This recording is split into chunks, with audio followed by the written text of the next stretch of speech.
Mais alors, pourquoi en Afrique, restons toujours en Afrique, parce que nous sommes tout d'abord africains, pourquoi en Afrique, les dirigeants ont tendance à pérenniser leur pouvoir? Pourquoi? Mais ça devient, d'abord ça vient de notre culture. Vous savez, nous disons ça aujourd'hui, pourquoi en Afrique les dirigeants ont tendance à pérenniser les pouvoirs en comparant avec l'Occident? Bien sûr. Parce que les Occidentaux, tu prends le pouvoir aujourd'hui, ben, c'est tout le monde, tu laisses pour demain. Mais en Afrique, ce n'est pas ça. Alors maintenant, nous avons tendance à garder nos cultures africaines et en même temps, c'est ce que Mobutu disait, il dit, mais chez vous, la démocratie, chez vous en Europe, ici, le chef est d'abord roi. Et d'abord, un chef, c'est un chef, on le respecte.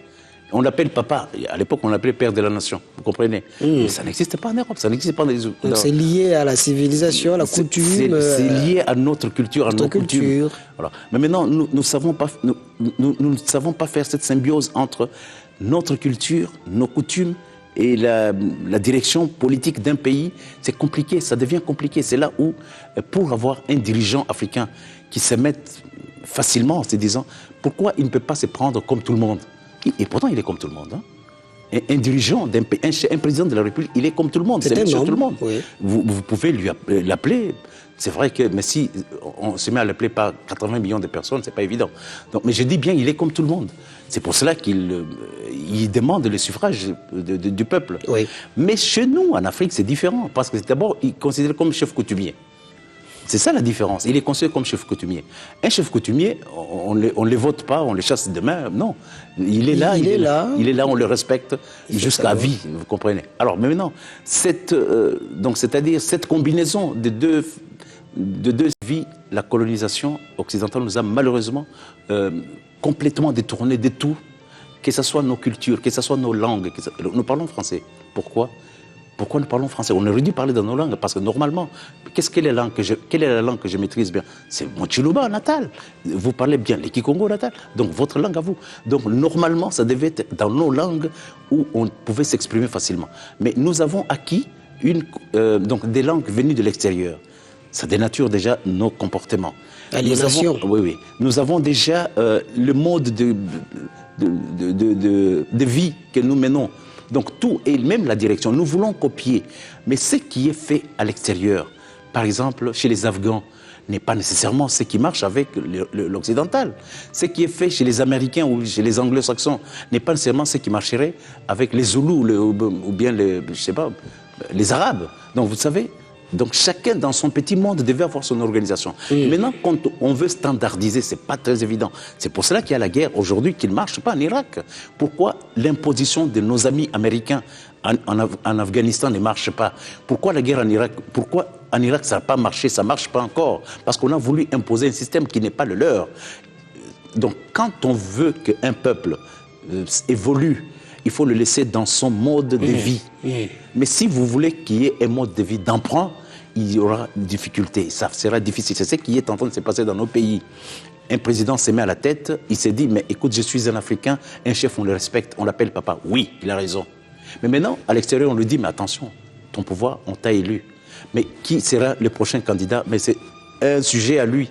Il dit, mais jamais de la vie, chez nous, un sujet ne peut pas devenir l'égal du chef, vous comprenez? Et ça, cette tendance est très difficile avec les pays africains, avec les pays européens, avec les pays occidentaux.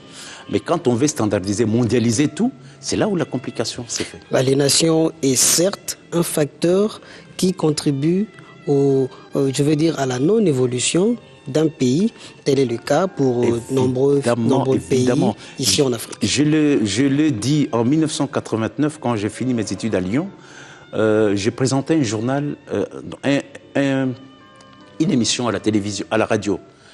Ça s'appelait la Radio Charpène de Lyon. Mon émission était intitulée Au-delà des tropiques. Parce que je vivais en France et au-delà des tropiques, c'était chez nous en Afrique. Alors je disais ce qui se passe en Afrique. Donc j'ai parlé plus de ce qui s'est passé en Afrique et mon émission était à téléphone ouvert. J'avais dit un jour que la plus grande colonisation que l'Afrique avait connue, c'est le fait qu'on lui ait apporté la religion.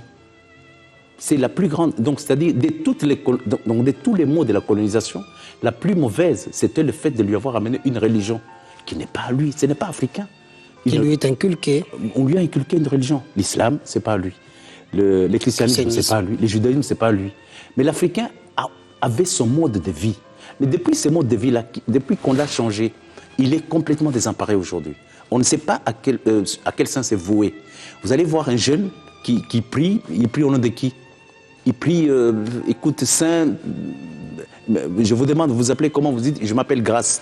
Franchement, Merengue, c'est votre nom, c'est votre nom de famille. Moi, Kadima, c'est mon nom de famille. Mais est-ce qu'on va me dire, par exemple, je m'appelle David, William, machin? Mais qu'est-ce que ça me rapporte? Qui suis-je? Est-ce que je connais? Quelles sont mes références? Quels sont mes aïeux dans l'au-delà?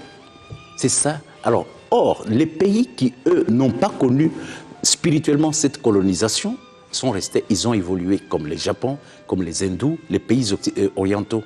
Alors, les pays qui, malheureusement, tâtonnent, ne savent pas s'ancrer à leur culture propre, c'est comme ça qu'ils sont en train de souffrir jusqu'aujourd'hui. Et tout cela a comme conséquence, ou mieux retombé, dans divers domaines.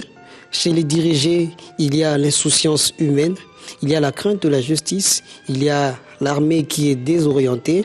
Chez les dirigeants, c'est-à-dire ceux qui sont dans la scène politique, ils ont tendance à voir les intérêts personnels. C'est ce qui crée l'égoïsme chez les dirigés, chez les dirigeants. Pardon. Vous savez, j'ai fait mes études en France. J'ai beaucoup évolué en France, hein, souvent. Mais même j'étais dans un parti politique en France. Et quand je regarde les attitudes que l'homme politique a ici au Congo, par rapport aux attitudes que l'homme politique français a, c'est deux mondes différents. Un ministre français, il côtoie un citoyen français comme normal, comme monsieur tout le monde. Mais un ministre congolais, zaïrois à l'époque et congolais aujourd'hui, il est imbu de lui-même d'abord. Je parle bien d'un ministre, donc c'est-à-dire un homme d'État, un homme politique. Il est imbu, il voit le petit peuple comme un moins qu'à rien. Vous comprenez? C'est ça le grand problème. Et quand il est en face de la population, ce n'est pas en face du peuple. D'abord, pourquoi ils ont tous des véhicules fumés? Pourquoi? Vous vous posez la question? C'est parce que, non, mais cette population, vous comprenez? La classe basse. La classe basse. Et ça crée malheureusement des jaloux dans la société. Et cette culture qui, au jour le jour, continue, est en train de changer complètement les choses. Ce n'est plus comme à l'époque. Allez, je parle dans les pays normaux. Dans les pays, je ne dis pas que nous ne sommes pas un pays normal, mais nous sommes un pays, franchement, atypique quand même. Il est vraiment atypique. On ne comprend pas. Un homme d'État, c'est quelqu'un qui est plus proche de sa population. Mais ici, un homme d'État, c'est celui qui est plus loin de la population. C'est ça, on ne comprend pas. Malheureusement, c'est la réalité que nous trouvons d'ici et voire d'ailleurs, dans certaines autres nations. Nous allons boucler les boucles avec votre recommandation pour les dirigeants politiques, mais aussi les dirigés. Vous savez, les dirigeants politiques, il n'y en a pas 1000 hein, quand même, dans un pays. Il y a un seul, d'abord le dirigeant. C'est lui qui charrie tout le monde, qui tire tout le monde. Il s'appelle président de la République dans un pays, ou premier ministre dans un pays comme l'Allemagne, Israël et consorts. Dans notre pays, nous avons un président de la République. Je suis content d'une chose, parce qu'il a fait les concertations, vous avez vu. Il a écouté, parce que moi j'étais concertateur. Il a écouté, nous avons donné beaucoup de recommandations et qui ont été lues à la face du peuple, du monde. Et le président de la République a promis qu'il va appliquer, il va agir parce que les choses doivent changer.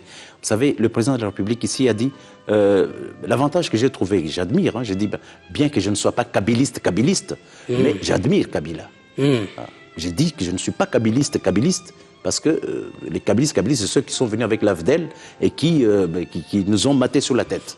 Votre recommandation? Je recommande aujourd'hui, j'ai dit, cet homme qui a quand même un modèle de direction différent de ce que nous avons vécu dans la dictature.